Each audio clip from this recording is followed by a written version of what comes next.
Hello friends, myself Dharmin Patel, Assistant Professor in Mathematics, LJ Institute of Engineering and Technology.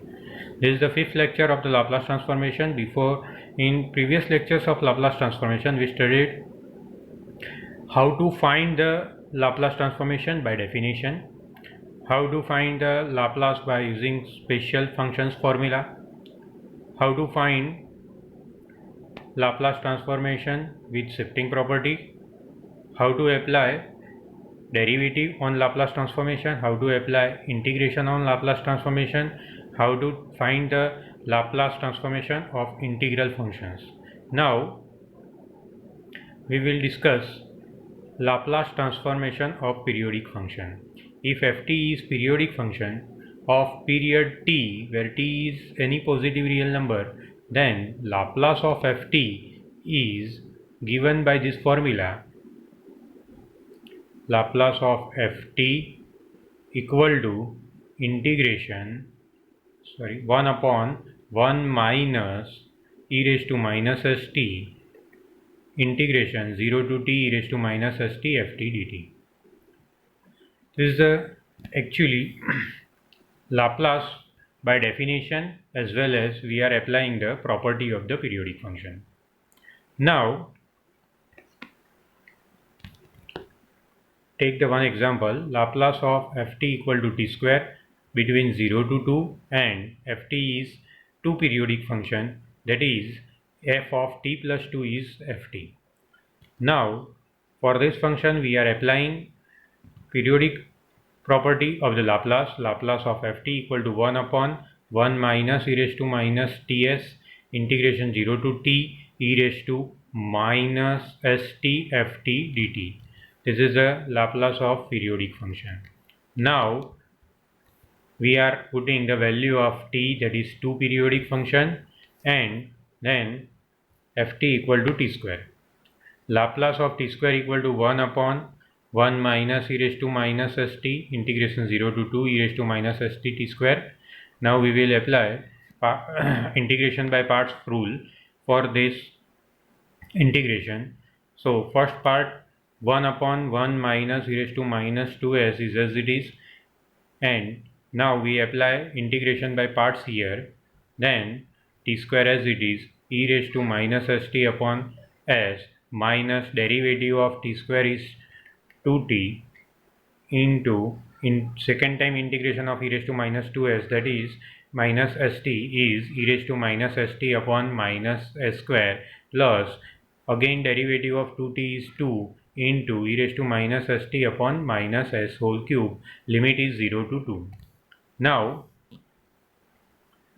we put the upper limit is 2, so first term will be minus 4 into e raised to minus 2s upon s minus 4 into minus 2s upon s square minus 2 into e raised to minus 2s upon s cube. These are the upper limit in the first part. Now put the lower limit, then these two terms are already 0. These two terms are 0 because these two terms contains the t, and t is equal to 0, though these two terms are 0. Now only this term is remaining in lower limit, so it will be 2 into e raised to 0 upon minus s cube. After simplifying this term, we get 1 upon 1 minus e raised to minus 2s into 2 upon s cube minus 2 upon e raised to minus 2s upon s cube minus 4 into e raised to minus 2s upon s square minus 4 into e raised to minus 2s upon s. That is the Laplace of periodic function t square. Let us see one more example about this.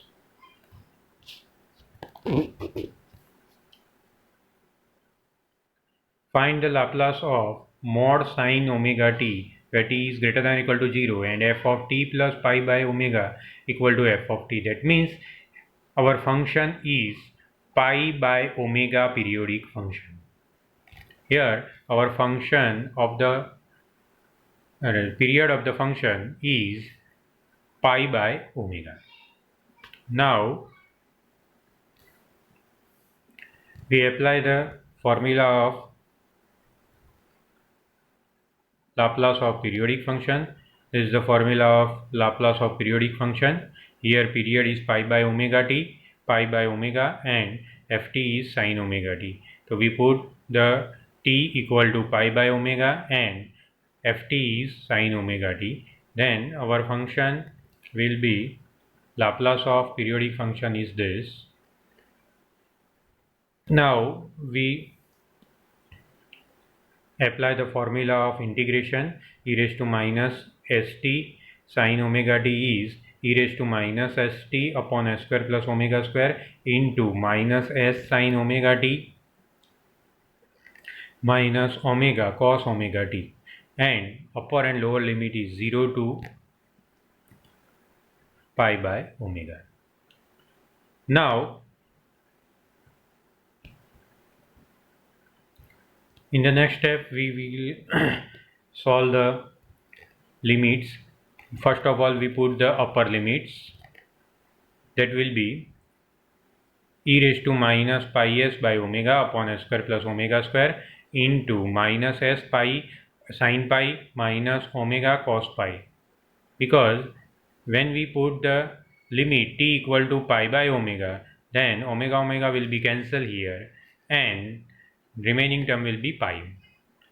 Then lower limit is minus, put the lower limit t equal to 0, that is e raised to 0 upon s square plus omega square minus s into sin 0 minus omega into cos 0. Then we simplify the limits and finally we get 1 upon 1 minus e raised to minus pi s by omega into omega e raised to minus pi s by omega plus omega, because e raised to 0 is 1 upon s square plus omega square. After simplifying, finally we get Laplace of periodic function is omega upon s square plus omega square into 1 plus e raised to minus pi s by omega upon 1 minus e raised to minus pi s by omega. So that is the Laplace of periodic function. In the next part we will discuss about the inverse Laplace transform. Let us see what is the inverse Laplace transform. If Laplace of ft is phi of s, then a function ft is called inverse Laplace transform of phi of s or f bar s. That means it is the totally reverse process of Laplace transformation. That means if Laplace of at ft is phi of s, then ft is inverse Laplace of that particular phi of s. Suppose we know that Laplace of 1 is 1 upon s, then inverse Laplace of 1 by s is 1. So here we can easily see that Laplace of 1 is 1 by s, that means Laplace of inverse Laplace of 1 by s is 1. If Laplace of k is k by s, then inverse Laplace of k by s is k. If Laplace of e raised to at is 1 upon s minus a, then inverse Laplace of 1 upon s minus a is e raised to at. So that is simple, totally inverse process or inverse type of the transformation. Suppose Laplace of cos hyperbolic at is s upon s square minus a square, that implies inverse Laplace of s upon s square minus a square is cos hyperbolic at. Similarly, here we remember that Laplace of sin hyperbolic at is a upon s square minus a square. So inverse Laplace of a upon s square minus a square equal to sin hyperbolic at. But sometimes a is not given in the question, so we are taking or remember this formula like this: L inverse 1 upon s square minus a square, then Laplace it is sin at by a. That means when we are taking the inverse Laplace of sine function or sine hyperbolic function, we divide by coefficient of t. Here Laplace of cos at is s upon s square plus a square. So L inverse of s upon s square plus a square is cos at. But Laplace of sine at is a upon s square plus a square. Sometime a is not given in the question, then here L inverse of 1 upon s square plus a square equal to sine at by a. That is a method to find the inverse Laplace. Now we will discuss about some different methods of inverse Laplace transform. Let us see by examples. Here we know that Laplace of t raised to n is gamma of n plus 1 upon s raised to n plus 1. Therefore, inverse Laplace of s raised to n plus 1 upon s raised to n plus 1 is t raised to n upon gamma of n plus 1. So here gamma is not given, so we divide by gamma of t raised to n plus 1. Now L inverse of 1 upon s raised to n, that is equal to t raised to n minus 1 upon gamma of n. That is our formula of inverse Laplace transformation. Now we check the first shifting property in the inverse Laplace transformation. Suppose our question is like this: 1 upon s minus a raised to n. Generally, we know the Laplace of 1 upon s raised to n.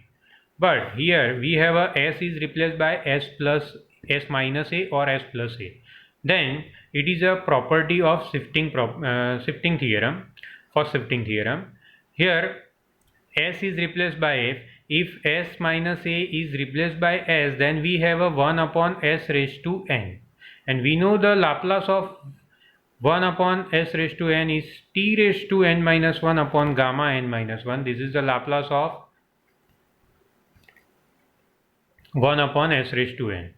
But here we have a s minus a, so we are multiplying with e raised to at in the question. That means these are the examples of first shifting property in the inverse Laplace transform. Similarly, we can see here L inverse s plus a upon s plus a whole square minus b square. If we thought that this is s upon s plus s upon s square minus b square, then it is a Laplace of cos hyperbolic bt. That means here we replace s by s plus a. That means our original function is multiply with e raised to minus at. That is the first shifting property in the inverse Laplace transform. Let us see 1 upon inverse of L inverse of 1 upon s minus a square. Here we have a square.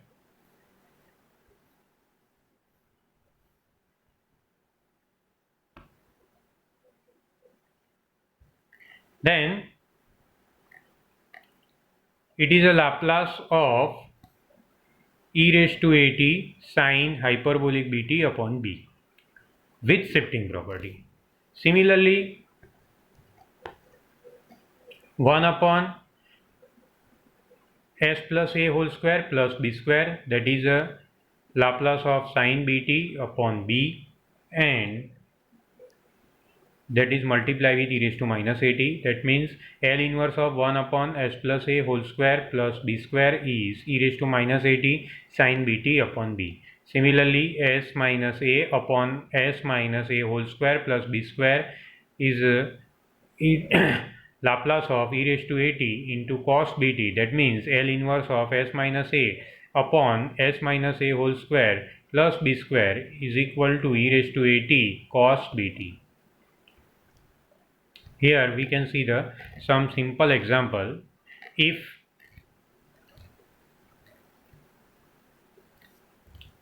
we have a example 1 upon s plus 1 the whole square, that means it is a shifting property theorem because s is not given, s plus 1 whole square is given.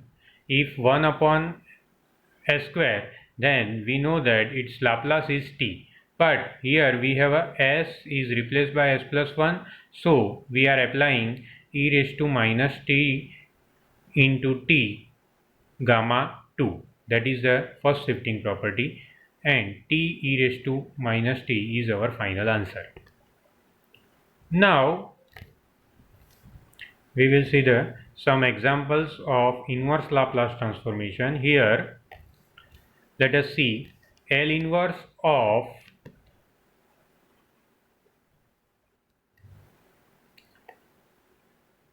3 upon s square plus 4 minus 2 upon s minus 3.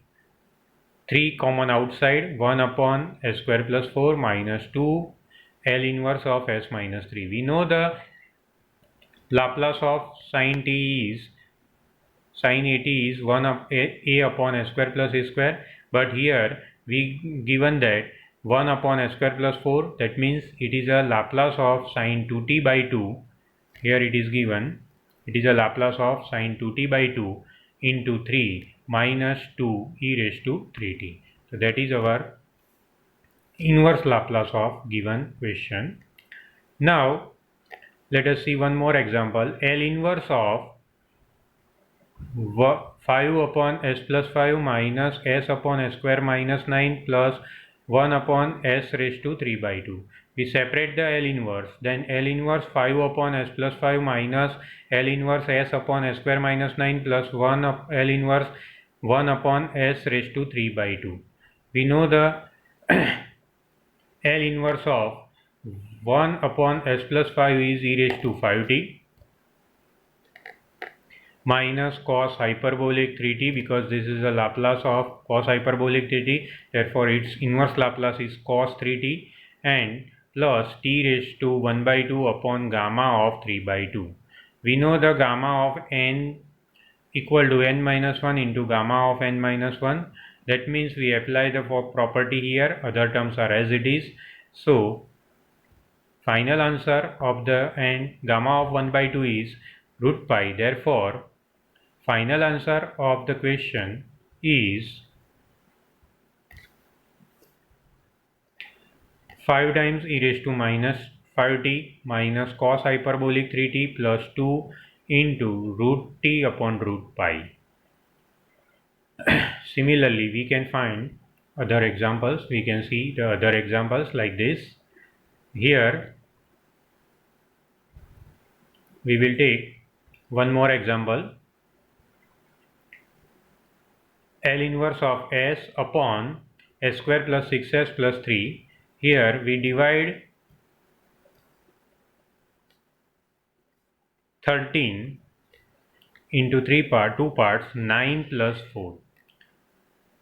That means our question will be L inverse of s upon s square plus 6s plus 9 plus 4, L inverse of s upon s plus 3 whole square plus 2 square. Then we get s plus 3 minus 3 into s plus 3 whole square plus 2 square. That is the first shifting property of in the cos Laplace of cos. That means it can be written like this: L inverse of s upon s square plus 4, but s is replaced by s minus 3, that is the first shifting property, minus 3 into L inverse of 1 upon s square plus 4, and s is replaced by s plus 3, that is also first shifting property. That means we apply the first shifting property here.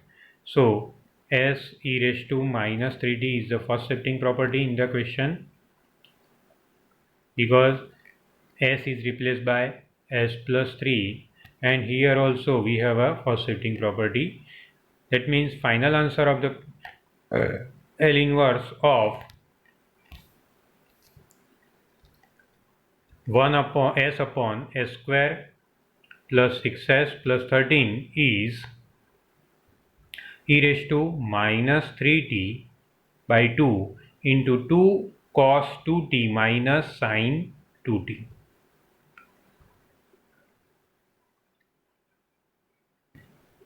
Okay, thank you very much.